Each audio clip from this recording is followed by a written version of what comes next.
이 자리에 2달 만에 서는 것 같습니다. 매번 설 때마다 긴장이 많이 됩니다. 오늘 설교는 더욱 그러할 것 같습니다. 설교가 끝나고 한번 다 같이 생각해 볼 만한 내용들이 있는데 각자 하나님께서 주시는 말씀을 잘 묵상해 보시면 좋겠습니다. 교회에는 특별한 날들이 있습니다. 성탄절, 부활절, 추수감사절과 같은 절기나 교회마다 있는 창립기념예배, 여름성경학교, 전도축제와 같은 여러 행사들이 있습니다. 우리는 그런 날들을 준비합니다. 성탄절이 다가오면 부서별로 발표를 준비하고 추수감사절이 다가오면 감사의 제목을 생각하며 예배를 준비합니다. 어떤 행사가 있으면 몇 주 전, 한두 달 전부터 기도하고 준비하기도 합니다. 여기서 한 가지 생각해 볼 것은 우리 신앙생활에서 가장 많은 시간을 차지하는 것은 절기나 행사가 아닌 반복되는 주일이라는 것입니다. 성탄절은 1년에 한 번이고 추수감사절 역시 그러합니다. 다른 행사들도 1년에 몇 번밖에 없습니다. 우리의 대부분의 시간은 바로 절기와 행사 사이에 있습니다. 성탄절과 부활절 사이, 부활절과 추수감사절 사이, 그리고 여러 행사와 행사 사이에 있는 평범한 날들입니다. 그리고 그 평범한 시간 속에는 수많은 주일이 있습니다. 오늘 우리가 함께 생각해 보고 싶은 것은 바로 이것입니다. 물론 절기와 행사가 중요하지 않다는 것은 아닙니다. 오히려 특별한 날이 의미 있기 위해서는 그 사이에 있는 평범한 날들이 중요하다는 것입니다. 우리는 특별한 날을 기억하기 쉽습니다. 그때 참 은혜를 많이 받았다. 그날 예배가 참 좋았다. 그때 행사가 참 잘 됐다. 그러나 우리의 신앙은 특별한 하루만으로 만들어지지 않습니다. 마치 운동을 하루 열심히 한다고 건강해지는 것이 아닌 것처럼 말입니다. 반복되는 시간이 사람을 만듭니다. 신앙도 마찬가지입니다. 한 번의 특별 새벽 기도, 한 번의 부흥회, 한 번의 성탄절 예배가 우리의 신앙을 완성시키는 것이 아닙니다. 그 사이에 있는 평범한 날들, 말씀을 읽고 기도하고 그리고 매주 하나님 앞에 나와 예배하는 시간이 쌓여 우리의 믿음을 만들어 갑니다. 그래서 오늘 본문에서 히브리서 기자는 우리에게 아주 특별한 일을 하라고 먼저 말하지 않습니다.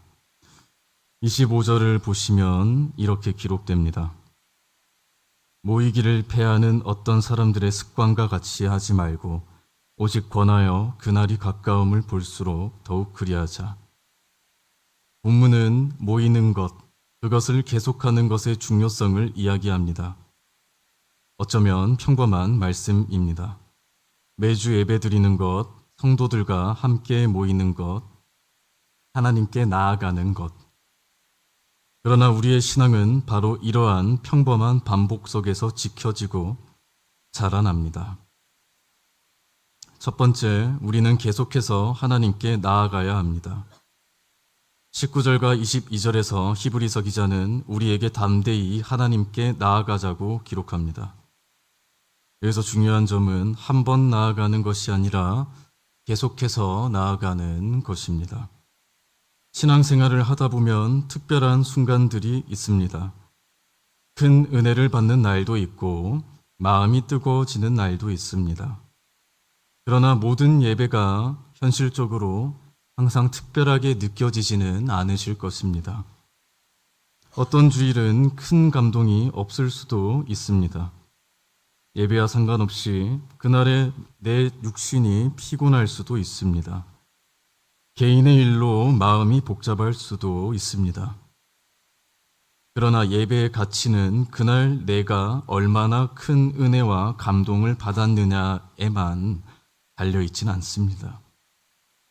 하나님은 특별한 날에만 나의 하나님이 되시는 분이 아니시기 때문입니다. 성탄절에도 하나님은 하나님이시지만 아무 행사도 없는 평범한 주일에도 하나님은 여전히 동일한 하나님이십니다. 그러므로 우리는 특별한 날에만 하나님께 나아가는 사람이 아니라 평범한 날에도 하나님께 계속해서 나아가는 사람이 되어야 합니다. 두 번째, 믿음은 특별한 순간보다 반복되는 삶 속에서 붙들어집니다. 23절, 또 약속하신 이는 미쁘시니 우리가 믿는 도리의 소망을 움직이지 말며 굳게 잡고. 믿음을 굳게 잡는다는 것은 무엇일까요? 우리의 삶에는 믿음을 놓고 싶어지는 순간들이 있습니다. 바쁘고 피곤할 때가 있고 해야 할 일이 너무 많을 때가 있습니다. 몸의 상황과 질병으로 인해, 가족의 상황 때문에, 부모와 자녀의 문제 때문에 교회에 가는 발걸음이 무거울 수 있습니다. 그리고 이러한 고민은 앞으로도 계속 이어질 수 있습니다. 저도 이제 다시 학업과 사역을 함께 감당해야 되는 시기로 돌아갑니다. 많은 경건 훈련과 학업과 감당해야 될 사역이 있습니다. 그런데 바쁘다는 이유로 가장 먼저 줄어드는 것이 무엇인지 말씀을 준비하며 생각을 해봤는데, 때론 그것이 하나님 앞에 머무는 시간일 수도 있겠다는 생각이 들었습니다. 열심히 수고했으니 이번 주만 쉬자. 다른 사람들도 인정해 줄 거야. 이번 주는 너무 바빴으니까 하루쯤 기도 안 하고 말씀을 읽지 않아도 되지 않을까? 개인 학업에 말씀 연구가 포함되니까 개인 묵상으로 그냥 넘어갈까? 애들 신방이랑 교재도 내가 친하니까 그냥 다음 주에 다시 할까? 오늘은 유치부 공과가 부족한데 한번 넘어가면 되지 않을까? 하지만 믿음은 그렇게 한 번에 무너지는 것이 아니라 이러한 작은 포기들이 반복되면서 조금씩 약해짐을 다시금 생각했습니다. 반대로 믿음도 한 번에 강해지지도 않습니다. 한 주 한 주 예배의 자리를 지키고 말씀을 듣고 하나님께 나아가는 시간이 쌓이면서 믿음은 자라갑니다. 세 번째, 우리는 모이기를 힘써야 합니다. 오늘 본문의 가장 직접적인 말씀입니다. 25절은 모이기를 패하는 어떤 사람들의 습관과 같이 하지 말고라고 기록합니다. 그래서 중요한 단어는 습관입니다.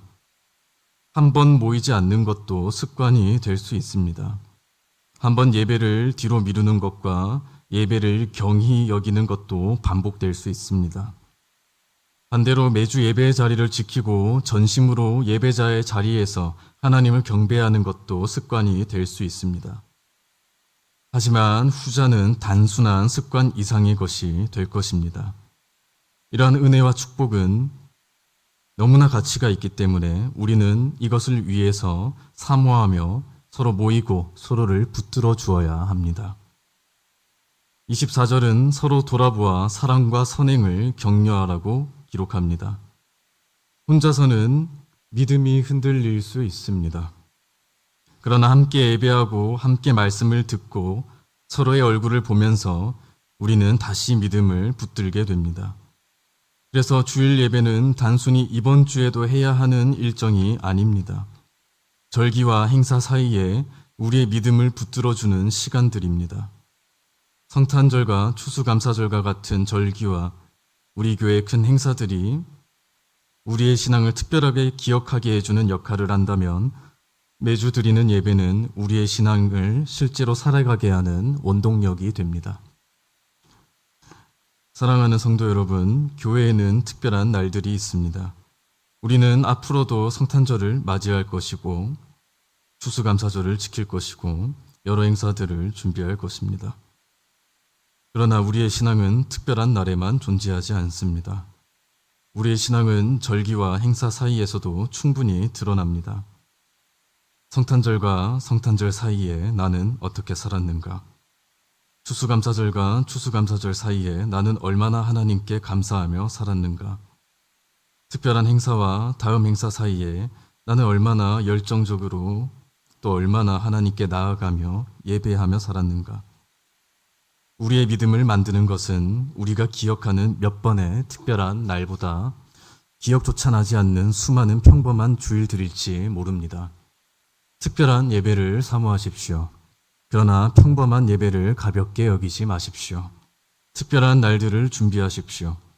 그러나 절기와 행사 사이의 주일도 동일한 마음으로 준비하십시오. 왜냐하면 특별한 날의 은혜는 어느 날 갑자기 만들어지는 것이 아닙니다.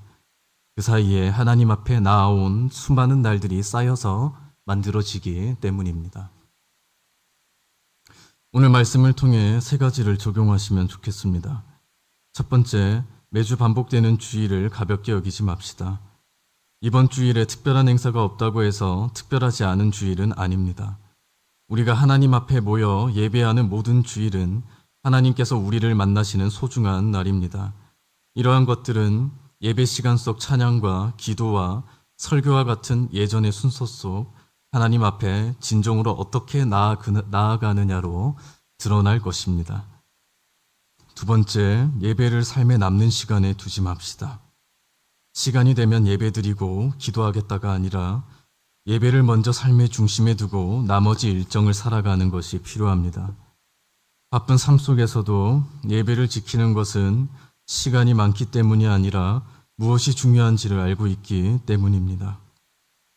세 번째, 한 주 한 주 믿음을 쌓아갑시다. 오늘 한번 잘하는 것으로 충분하지 않습니다. 다음 주에도 하나님께 나아가고 그 다음 주에도 다시 예배의 자리에 서야 합니다. 그렇게 한 주가 쌓이고 한 달이 쌓이고 한 해가 쌓여 우리의 신앙이 됩니다. 성탄절의 은혜도 중요하고 추수감사절의 감사도 중요합니다. 그러나 그 사이에 있는 평범한 주일들 역시 똑같이 중요합니다. 성도 여러분, 절기와 행사 사이를 잃어버리지 맙시다. 아무 특별한 일이 없는 것처럼 보이는 그 주일에도 우리를 기다리시는 하나님께 나아갑시다. 그리고 그렇게 한 주 한 주 예배를 쌓아갑시다. 눈치채신 분이 계실지 모르겠습니다. 오늘 설교는 기존의 강해가 아닌 주제 설교로 준비했습니다. 오늘은 본문을 통해 우리가 생각해야 될 주제를 살피고 세 가지 대지로 우리의 삶을 적용했습니다.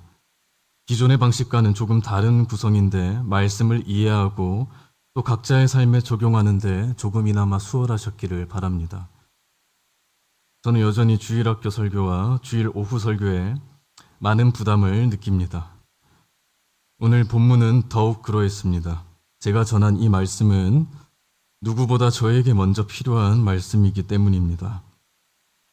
최근 오후 학교에서 아이들과 볼코프의 교리 서적을 참고하며 시간을 보내고 있습니다. 그 가운데 성찬에 대한 부분 중 눈에 띄는 설명이 있었습니다. 요약하고 다소 의역하자면 이러한 내용입니다. 성찬은 세례를 받았으니 당연히 참여하는 의식이 아니다. 자신의 삶을 돌아보고 죄를 살피고 하나님 앞에서 자신의 상태를 점검해야만 한다. 하나님과의 관계가 무너지고 돌이키지 않은 죄를 붙들고 있으면서도 아무런 고민 없이 성찬에 참여한다면 그것은 참된 성찬의 의미와 거리가 멀어질 수 있다. 저는 이런 생각이 들었습니다. 설교를 전하는 일도 비슷할 수 있겠구나. 제가 이 자리에 선다고 해서 당연히 하나님 앞에서 바르게 살아가고 있는 것은 아닙니다. 전도사라는 직분을 가지고 매주 말씀을 준비하고 아이들과 성도님들 앞에서 말씀을 전한다고 제 삶의 예배가 자동으로 지켜지는 것은 전혀 아닙니다.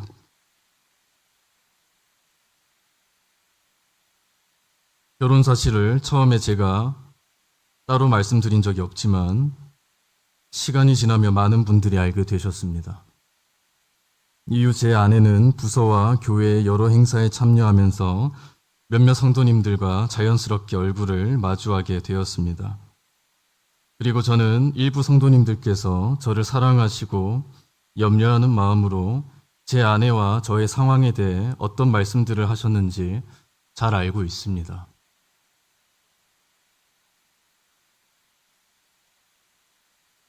지금의 제 상황 역시도 이미 많은 분들이 알고 계신 줄로 압니다. 또 어떤 이야기들을 하시는지 알고 있습니다.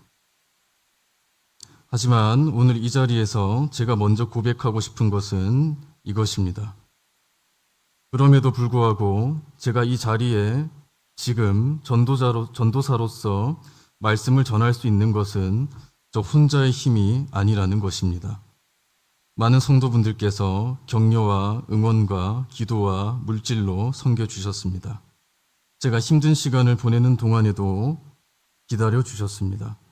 덕분에 저는 오늘 지금 이 자리에서 말씀을 전하고 있습니다. 성도 여러분의 사랑과 인내가 있었고 교회의 도움이 있었기에 가능했습니다. 그 사실을 저는 잊지 않습니다. 물론 제 모든 어려움이 사라지지 않습니다. 여전히 가정의 문제로 일상이 무너질 때가 있습니다. 여러 다른 문제로 몸과 마음이 흔들릴 때도 있습니다. 하나님보다 세상의 것들을 더 의지할 때도 자주 있습니다. 말씀을 전하는 사람임에도 기도와 말씀에 회의감을 느낄 때가 많습니다. 때론 신학을 공부하면서도 지금 내가 이것을 왜 공부하고 있는지 의미를 찾지 못할 때도 있습니다. 때로는 예배를 참된 예배가 아니라 해야 하는 일, 감당해야 하는 업무의 하나로 여길 때도 있습니다. 그래서 오늘 이 설교를 준비하며 제 마음이 더 무거웠습니다. 내가 과연 이 말씀을 전할 자격이 있는가? 특별한 절기만이 아니라 절기와 행사 사이에 있는 평범한 주일의 예배를 지켜야 한다고 말하는 나는 자신의 삶의 예배를 얼마나 지키고 있는가? 모이기를 힘쓰라고 말하면서 나는 정말 하나님 앞에 나아가기를 힘쓰고 있는가? 한 주 한 주 예배가 쌓여 믿음이 된다고 말하면서 나는 정말 그 예배를 소중하게 여기고 있는가? 그런데 오늘 본문을 묵상하며 한 가지 사실을 생각했습니다. 히브리서 기자는 완벽하게 믿음을 지키고 있는 사람들에게만 하나님께 나아가자고 말하지 않았습니다. 오히려 흔들리고 낙심하고 믿음을 놓고 싶어하는 사람들에게 이렇게 기록했습니다. 참된 마음과 온전한 믿음으로 하나님께 나아가자. 우리가 믿는 도리의 소망을 움직이지 말며 굳게 잡자. 모이기를 패하는 어떤 사람들의 습관과 같이 하지 말자. 이 말씀들은 완벽한 사람에게 필요한 말씀이 아니라 오히려 그렇지 못한 자들에게 필요한 말씀입니다.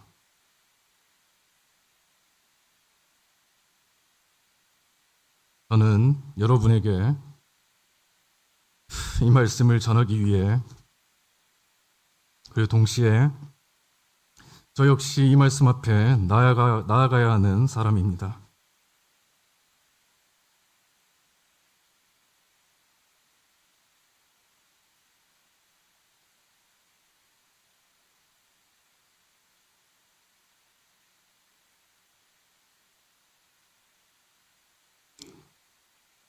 저 역시 하나님께 다시 나아가고 믿음을 굳게 잡아야 합니다.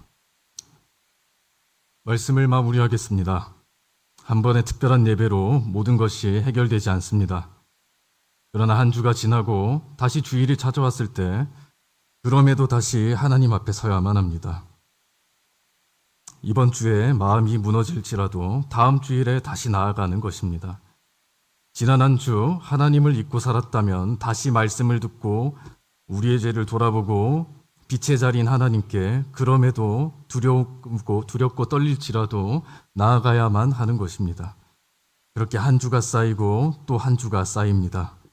그리고 우리는 어느 순간 다시 현재까지 이끄신 하나님의 사랑과 일하심을 다시금 깨닫게 될 것입니다. 사랑하는 성도 여러분, 절기와 행사 사이의 시간을 잃어버리지 맙시다. 특별한 은혜와 회복만을 기대하지 맙시다. 아무런 행사가 없는 것처럼 보이는 평범한 주일에도 하나님께 똑같이 나아갑시다. 기쁠 때도 힘들 때도 믿음이 뜨거울 때도 때로는 믿음이 흔들릴지라도 다시 예배의 자리로 나아갑시다. 저 역시 부족하지만 노력하겠습니다. 완벽하게 살기 때문에 하나님께 나아가는 것이 아니라 부족하고 흔들리는 모습 그대로 두려울지라도 다시 빛의 자리로 나아가겠습니다. 그리고 성도 여러분과 함께 한 주 한 주 예배를 쌓아가고 싶습니다. 수많은 절기와 행사 사이에 있는 평범한 주일들을 함께 소중히 여기며 살아갑시다. 우리의 신앙은 특별한 하루만으로 만들어지지 않습니다. 오늘의 예배가 쌓이고 다음 주의 예배가 쌓이고 그렇게 우리의 평범한 주일들이 쌓여 우리의 믿음이 됩니다. 그러므로 사랑하는 성도 여러분, 오늘의 주일을 가볍게 여기지 맙시다. 다음 주일도 하나님 앞에 담대히 나아갑시다. 그리고 그 다음 주일에도 다시 이 자리에서 함께 하나님을 예배합시다. 그렇게 절기와 행사 사이의 시간을 하나님께 함께 걸어가는 우리 모두가 되기를 주님의 이름으로 축복합니다.